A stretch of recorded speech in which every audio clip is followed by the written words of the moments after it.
लोकसभा चुनाव की तैयारियों को लेकर कांग्रेस ने भी अपने पत्ते खोलने शुरू कर दिए हैं। शुक्रवार को जिले में पहुंचे लोकसभा समन्वयक सुरेश प्रताप सिंह मुन्ना त्रिशुंडी ने इंडिया गठबंधन के चुनाव लड़ने वाले प्रत्याशी को भारी बहुमत से जिताने का दावा किया है। पत्रकारों से बातचीत में उन्होंने कहा कि भाजपा ने जनता को झांसे में रखकर अपनी सरकार चलाई है। कांग्रेस भाजपा के इसी झांसे को तोड़ने में जुटी हुई है। जिस दिन यह झांसा टूट जाएगा उस दिन कांग्रेस की सरकार आएगी। जिले की सीट इंडिया गठबंधन के समाजवादी साथियों को सौंपी गई है। कांग्रेस को बूथ स्तर पर सशक्त बनाने का अभियान शुरू हो चुका है। पांचों विधानसभाओं के हर न्याय पंचायत हर बूथ पर कांग्रेस के सिपाही तैनात किए जाएंगे और यहीं से देश के बदलाव की आवाज उठेगी। उन्होंने कहा, मोदी की भाजपा से अच्छी तो अटल बिहारी वाजपेयी की भाजपा थी, जिसने लोकतांत्रिक मूल्यों को बचाए रखा। श्री त्रिशुंडी ने बसपा की मायावती व योगी आदित्यनाथ पर हमला बोलते हुए कहा कि पूर्वांचल में सारा विकास कांग्रेस के जमाने के मुख्यमंत्री वीर बहादुर सिंह की परिकल्पना है। आज भी उसी रास्ते पर सभी दल चल रहे हैं। आइए सुनते हैं मुन्ना सिंह त्रिशुंडी ने क्या कहा। ये था कि 2024 का जो लोकसभा का चुनाव है, हम अपने इंडिया गठबंधन के अलायंस के साथ मिलकर के चुनाव लड़ रहे हैं। सुल्तानपुर में समाजवादी पार्टी को गठबंधन में सीट मिली है। कांग्रेस समाजवादी पार्टी के साथ कंधे से कंधा मिला करके चुनाव लड़ेगी और इसीलिए कि आपस में किसी प्रकार की कोई बात न हो, अखिल भारतीय कांग्रेस कमेटी ने जो एक कोऑर्डिनेटर नियुक्त किया है, वो कोऑर्डिनेटर मैं हूँ। मेरा नाम है मुन्ना सिंह त्रिशुंडी।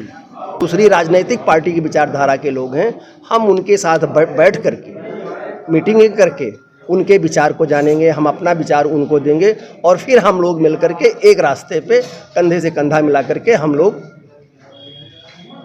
भारत को बचाने के लिए, भारत के संविधान को बचाने के लिए हम लोग एक साथ वोट करेंगे और भारतीय जनता पार्टी को सुल्तानपुर में चुनाव हराने का प्रयास करेंगे। गठबंधन कितना प्रभावी रहेगा? गठबंधन 100% प्रभावी रहेगा। मैं ये बता दूं आपसे कि आज ही जैसे गठबंधन हुआ वैसे ही अखिलेश यादव जी को नोटिस आ गई। माननीय पूर्व मुख्यमंत्री अखिलेश यादव जी को 5 साल कोई नोटिस नहीं आई, लेकिन नोटिस से कोई डरने वाला नहीं है। न कांग्रेस पार्टी डरने वाली है, न समाजवादी पार्टी डरने वाली है। उनके नोटिस का खुल के जवाब दिया जाएगा। और 2014 की बात देख लीजिए आप, 73 सीट बीजेपी पाई, 2019 में 63 सीट बीजेपी पाई, अब की वो 33 सीट पाएंगे। उत्तर प्रदेश में कुल 17 सीटें आपको मिली है जी। कुल कितनी सीटें आने की उम्मीद है गठबंधन के साथ? मैं बता रहा हूँ, बीजेपी को 33 सीट जाएगी, बकिया सारी सीटें गठबंधन को आएंगी।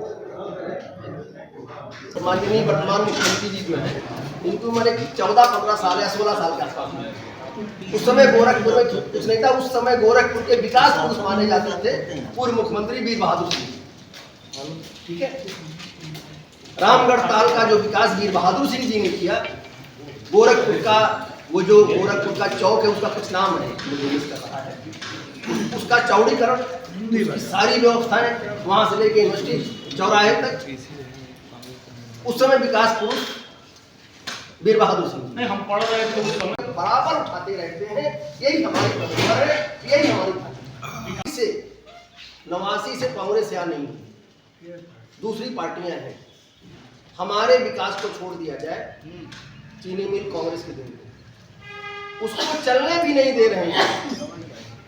सुल्तानपुर शहर में 4 फ्लाईओवर बना है, चारों कांग्रेस के देंगे, चारों कांग्रेस के देंगे।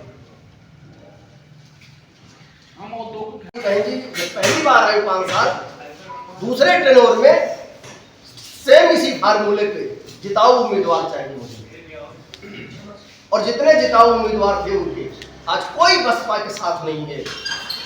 सब बसपा छोड़ के दूसरे दलों में चले गए हैं। और ये मेरा यही दावा है, जो अटल बिहारी वाजपेयी के जमाने के भाजपाई थी, वो आज भी भाजपा में है और कल भी भाजपा में रहेंगे। लेकिन ये जो मोदी के जमाने के ये जो भाजपाई हो रहे हैं, ये मैं निश्चित लिख दूं कि 4-6 साल में जब इनके बुरे दिन आएंगे तो सबसे पहले यही मायावती की तरह ही मोदी भाजपा की दशा हो जाएगी, सब छोड़ के भाग जाएंगे।